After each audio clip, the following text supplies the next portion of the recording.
Assalamualaikum warahmatullahi wabarakatuh.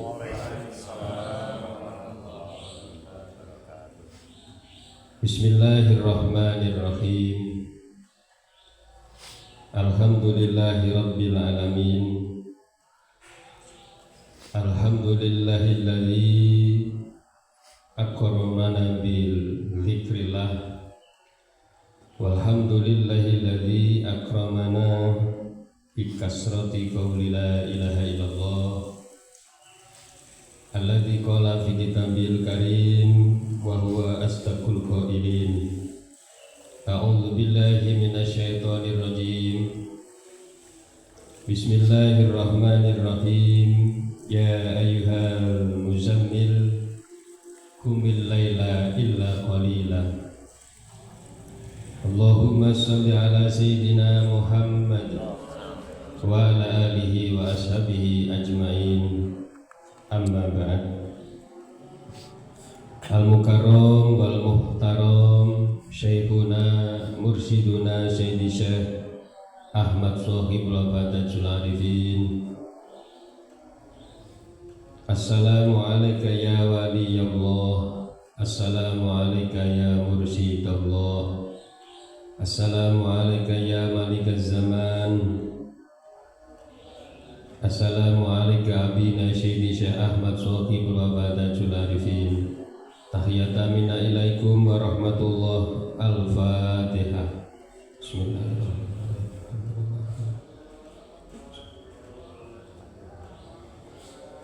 Yang kita muliakan, yang kita ta'zimi Bangsa Umi dan seluruh keluarga besar Dzurriyyah Bangsa Abah, wabil khusus Al-Mukarram Bapak Kiai Haji Ahmad Maskur Firdaus Arifin, pimpinan Pondok Pesantren Suryalaya Pusat Tasikmalaya, para alim, para ulama, para wakil talqin Thariqah Qadiriyah Naqsabandiyah Pondok Pesantren Suryalaya yang kita muliakan, yang kita hormati beliau Al-Mukarram Bapak Kiai Haji Muhammad Ali selaku pimpinan LD3N Korwil Jawa Timur, ikhwan akhwat yang dimuliakan Allah Subhanahu wa taala. Maha suci Allah yang menciptakan, yang menguasai, yang memelihara seluruh alam ini, yang insya Allah sebentar lagi akan menerbitkan mataharinya, yang memilih hamba-hambanya yang dicintainya. Semoga mengkaruniakan kepada kita semua hati yang selalu berzikir dan bersyukur atas nikmatnya, sehingga kita digolongkan menjadi orang-orang yang ahli syukur. Dan insya Allah pada pagi hari ini kita termasuk orang-orang yang dicintai oleh Allah Subhanahu wa ta'ala. Salah satu tanda orang yang dicintai oleh Allah adalah orang yang dibangunkan oleh Allah untuk mengerjakan sholat malam. Yang belum istiqomah, semoga mulai malam ini nanti diistiqomahkan oleh Allah Subhanahu wa ta'ala. Ikhwan akhwat, begitu luar biasanya fadilah dan keutamaan orang yang istiqomah sholat malam. Di antaranya orang yang sholat malam itu qurbatu minallahi ta'ala, dia akan dekat dengan Allah. Orang yang dekat dengan Allah, kita kita bisa membayangkan betapa bahagianya, betapa beruntungnya. Harus napa mboten? Dekat saudara yang kaya dan dermawan itu enak. Dekat orang yang berpangkat atau punya jabatan itu tentu lebih enak. Misalnya panjenengan dekat dengan saudara jenengan yang jadi gubernur, yang jadi presiden misalnya, itu tentu lebih mudah karena punya keistimewaan. Dan Allah itu yang maha kaya, maha dermawan, maha kuasa, maha pemberi sehat. Kita kadang tenang ketika kita punya saudara atau teman yang dokter, sementara yang punya kesehatan adalah Allah Subhanahu wa Ta'ala. Dan Allah mengatakan bahwa orang yang sholat malam itu dekat denganku. Maka beruntunglah orang-orang yang istiqomah sholat malam. Kita mengukur diri kita masing-masing, sudahkah kita istiqomah? Pun istiqomah nopo dereng? Insya Allah. Karena perintahnya Bapak Ibu, perintah yang pertama itu kan Iqra. Kalau tafsir Tuan Syekh mengatakan bahwa Iqra itu adalah zikir kofi, karena Al-Qur'annya belum turun. Ini adalah ayat yang pertama. Kemudian sebelum perintah sholat 5 waktu itu diperintah untuk sholat malam. Ya ayyuhal muzammil qumil laila illa qalila. Jadi sebelum diperintah sholat 5 waktu itu perintahnya adalah sholat malam. Cuma bedanya sholat malamnya itu semalam penuh. Itu kalau Rasulullah, sehingga kakinya sampai bengkak karena banyaknya sholat malam. Ada yang kakinya bengkak karena terlalu banyak sholat malam. Enten sing bengkak tapi krono asam urat mungkin, kolesterol, bukan karena banyaknya sholat. Kalau tidak nisfu, separuh malam. Dan ini juga sulit, jadi jenengan diutus istirahat bar isya, jam 12 bangun, sholat sampai subuh. Nanti ngelampai Bapak Ibu. Kering ya. Subhanallah. Kalau tidak bisa 2/3, 2/3 masih terlalu banyak, 1/3. Dan ini bijaksananya mursyid kita, 1/3 saja. Jam 2 bangun, tapi ternyata banyak apa sedikit yang sudah istiqomah. Termasuk yang bicara ini juga belum istiqomah. Ya Allah. Tapi malam ini kita bersama-sama mengerjakan, semoga awal keistiqomahan kita. Allahumma. Kemudian yang kedua, tazkirus syai'an. Orang yang melanggengkan sholat malam itu kesalahannya, dosa-dosanya diampuni oleh Allah Subhanahu wa Ta'ala. Memang luar biasa Bapak Ibu, sholat malam itu. Tidak itu saja, bahkan orang yang istiqomah sholat malam dijaga oleh Allah dari berbuat dosa. Jadi tadi kalau yang pertama, kalau ingin tahu orang yang dicintai Allah, sebenarnya mudah. Siapa? Orang yang istiqomah sholat malam. Itu pasti dicintai oleh Allah. Dan juga orang yang tidak berbuat dosa, itu tandanya dicintai oleh Allah.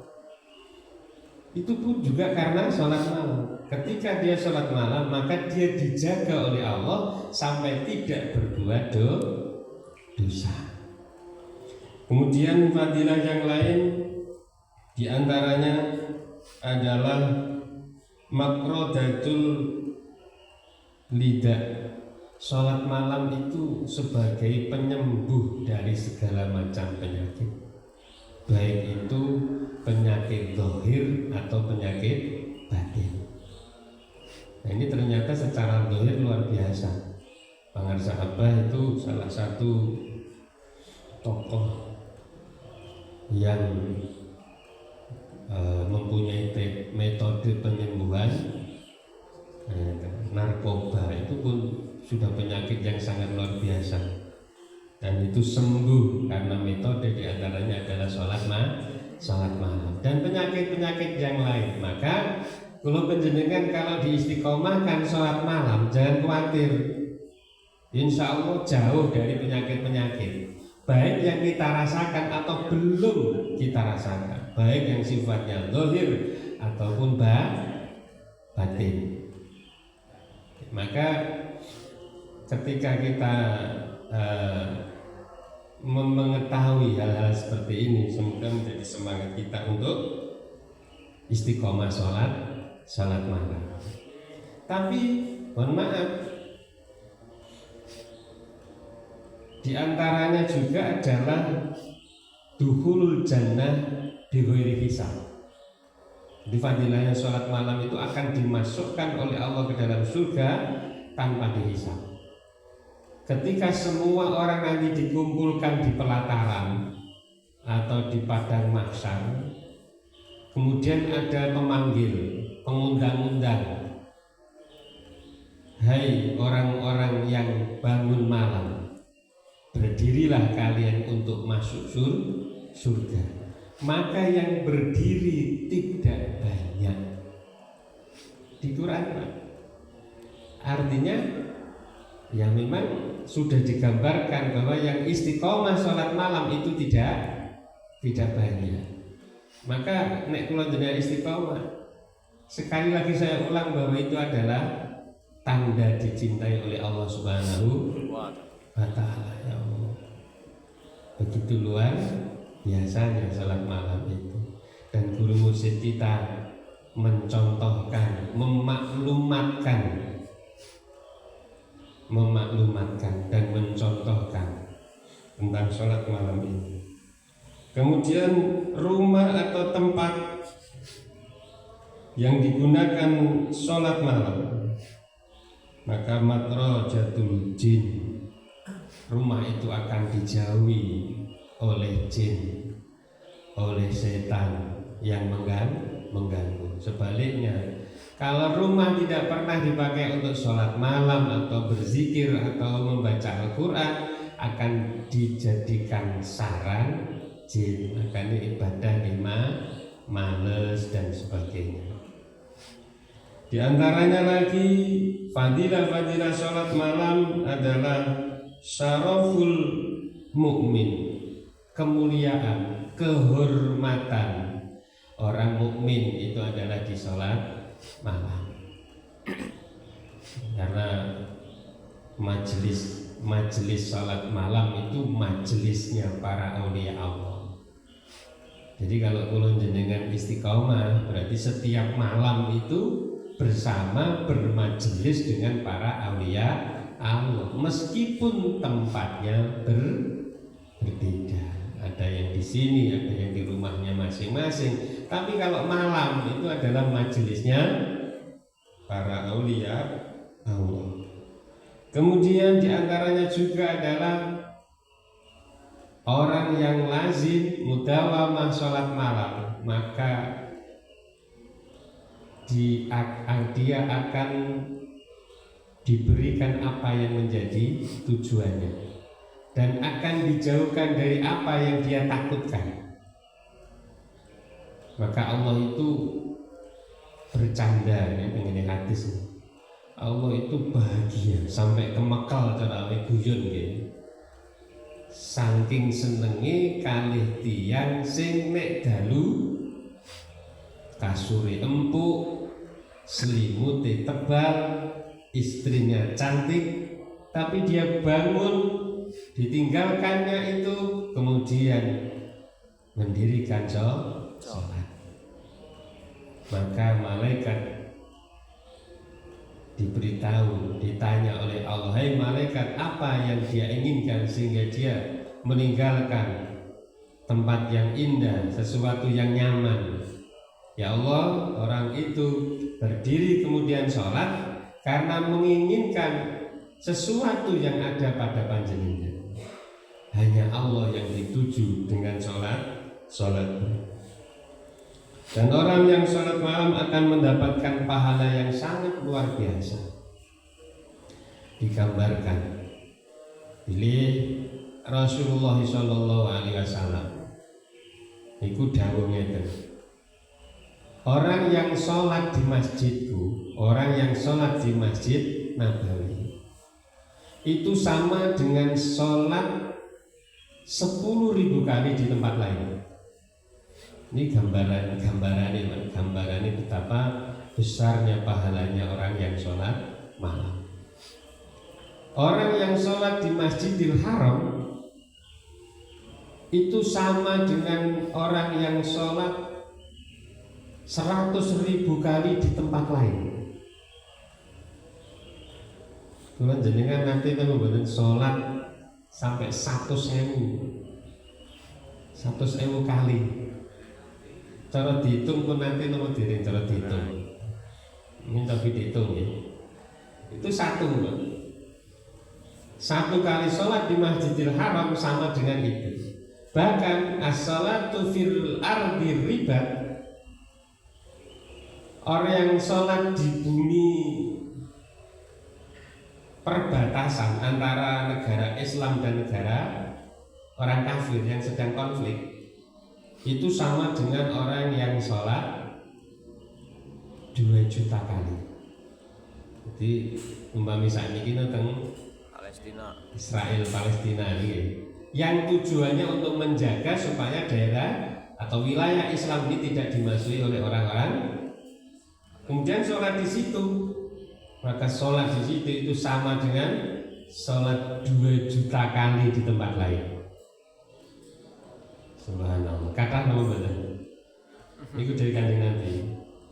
Wa akhiru min kulli dzalik, dan ada yang lebih besar, lebih banyak daripada itu. Siapa? Orang yang istiqomah sholat malam 2 rakaat karena Allah Subhanahu wa ta'ala. Ya Allah. Umpamane jenengan kuwatah rakaat. Nggih. 2 rakaat saja, Pak. Ini kok yang ngatain fadilah. Maka setiap apa yang dilakukan oleh guru mursyid kita itibak beliau itu pasti semuanya berdasarkan Quran dan hadis. Salah satu kewajiban kita itu meyakini bahwa thariqah kita itu thariqah yang berdasarkan Al-Quran dan hadis. Masya Allah. Kulo matur ngeten niki napa Pak? Kersane kulo piyambak niku saged istiqomah. Mosok ngomong ra nglakoni. Ngoten Mas. Nggih. Mboten krana pengen ngajak jenengan tok, tapi krana nuturi kula piyambak. Kersane isin. Ya berarti krana isin ya. Level kula tasik ngoten niku. Kon ikhlas tenanan ya butuh sesuatu yang membuat kita kesana. Nah, tapi kenapa sedikit yang bisa melakukan? Kenapa? Di suatu saat Syekh Abu Hasan Al-Basri, beliau didatangi oleh muridnya, kemudian beliau bertanya, "Wahai Tuhan, saya ingin sekali istiqomah sholat malam. Kemudian sudah saya siapkan air wudunya, saya sudah siapkan tempat sholatnya, dan saya niat supaya saya bisa sholat malam. Tapi ternyata bangun-bangun sudah menjelang subuh, bangun-bangun sudah sholat subuh. Begitu sulitnya saya istiqomah." Beliau mengatakan, "Qayyadatka bidunubika, engkau dipasung oleh dosa." Jadi orang yang dosanya besar itu kalau mau sholat malam sulit, Pak. Niki damel ukuran kiambak ora usah ngarani sebelah ini. Kalau kita istiqomah sholat malam sulit, berarti dosa kita masih banyak.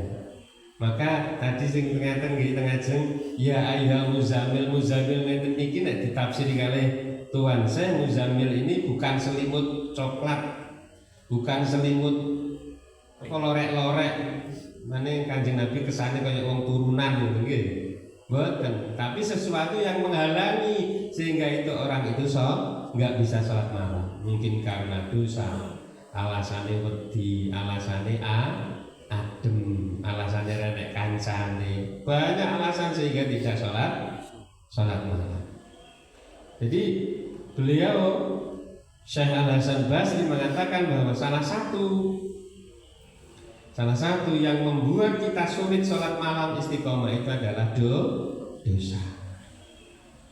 Padahal dosanya kalau jenengan itu kata, maka sulit kalau sholat malam. Kita bersihkan terus, gitu. Dan asar yang lain, cerita yang lain, kisah yang lain itu ketika Syekh Abu Qasim Junaidi Al-Baghdadi, dia sedang duduk-duduk bersama para sahabatnya menunggu datangnya jenazah pas takziah. Tiba-tiba itu ada orang yang meminta-minta, dan kalau dilihat secara fisik orang yang meminta-minta itu sudah tua tapi kelihatan tubuhnya masih segar. Beliau Tuan Abu Qasim Junaid ini di dalam hatinya bergumam, belum sampai ke lisan, bergumam saja. Orang itu andai kata kerja lebih bagus daripada minta-minta.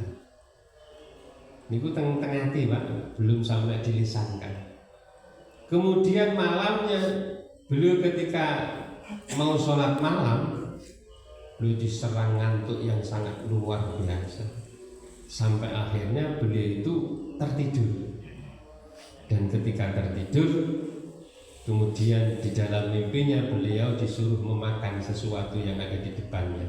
Wahai Junaid, makanlah yang di depanmu. Ketika dibuka, alangkah terkejutnya karena di situ ada bangkai orang yang tadi dirasani tengene ati, dipaidu tengene ati.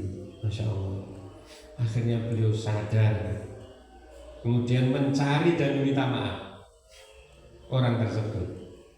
Ngapunten, maidu ngerasani ngelokno teng ati, belum sampai dilisankan.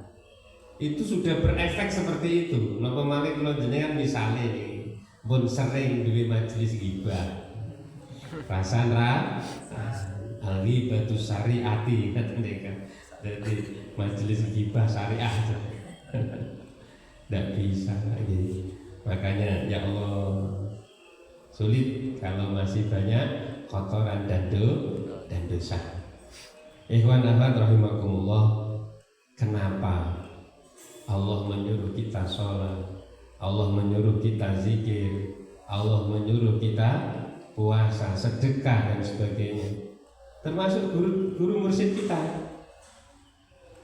Guru mursyid kita sering menyuruh kita zikir jahar, zikir kofi, khotaman, manakib, majelis dan majelis.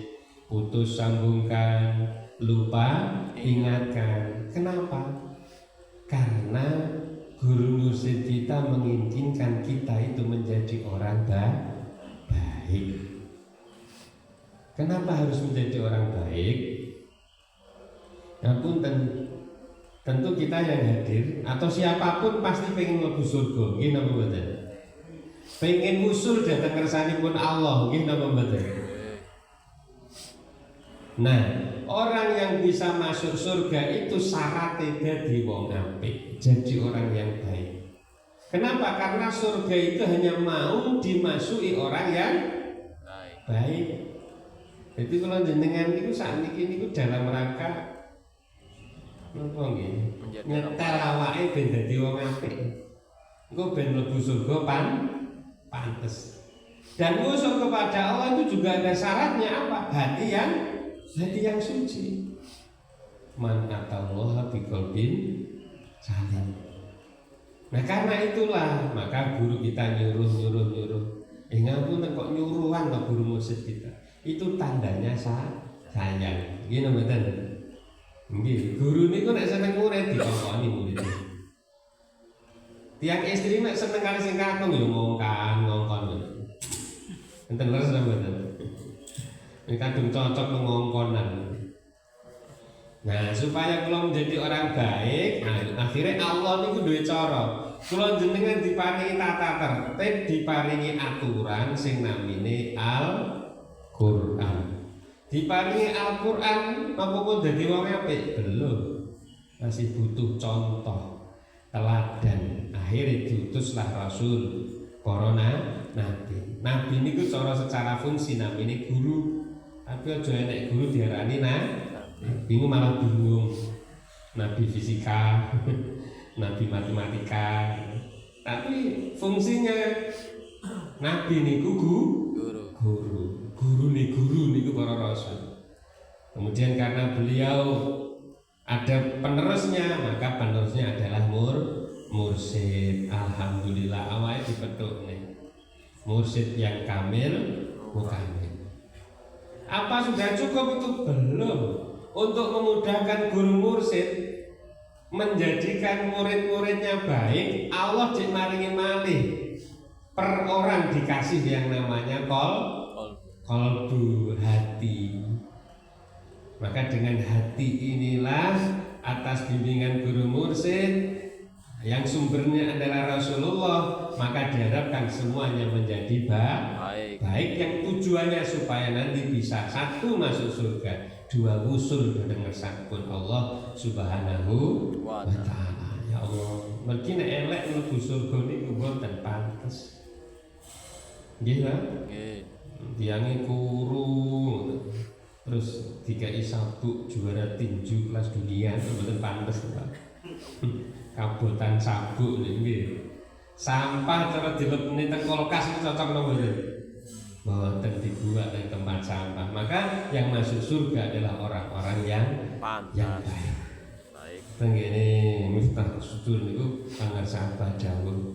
Hati itu seperti kaca. Maka ketika hati ini bersih, betul-betul seperti kaca, itu bisa membiaskan hitam dibiaskan hitam, hijau dibiaskan hijau, kuning dibiaskan kuning, dipantulkan. Apalagi kalau yang masuk ke dalam hati kula jenengan itu zikir, sifat-sifat rahman Allah, sifat-sifat baik Allah, contoh-contoh dari guru mursyid, contoh-contoh dari Rasulullah, maka yang membias itu pasti kebaikan. Nah itu nanti terus masuknya tengenetan tambah.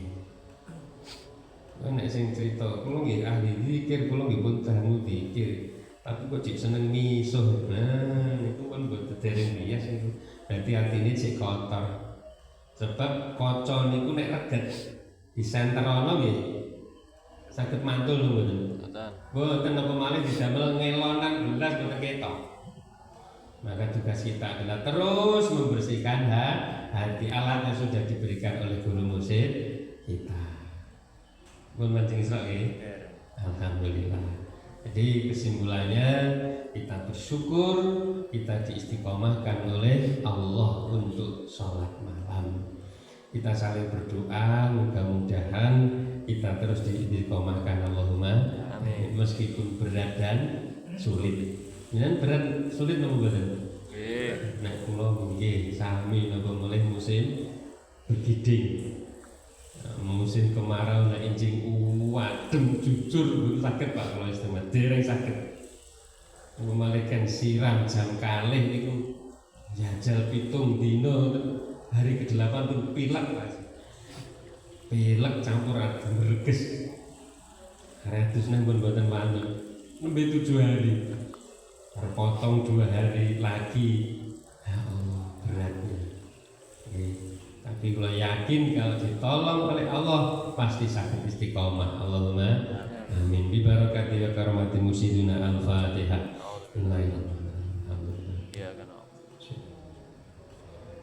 Mohon maaf. Assalamualaikum warahmatullahi wabarakatuh.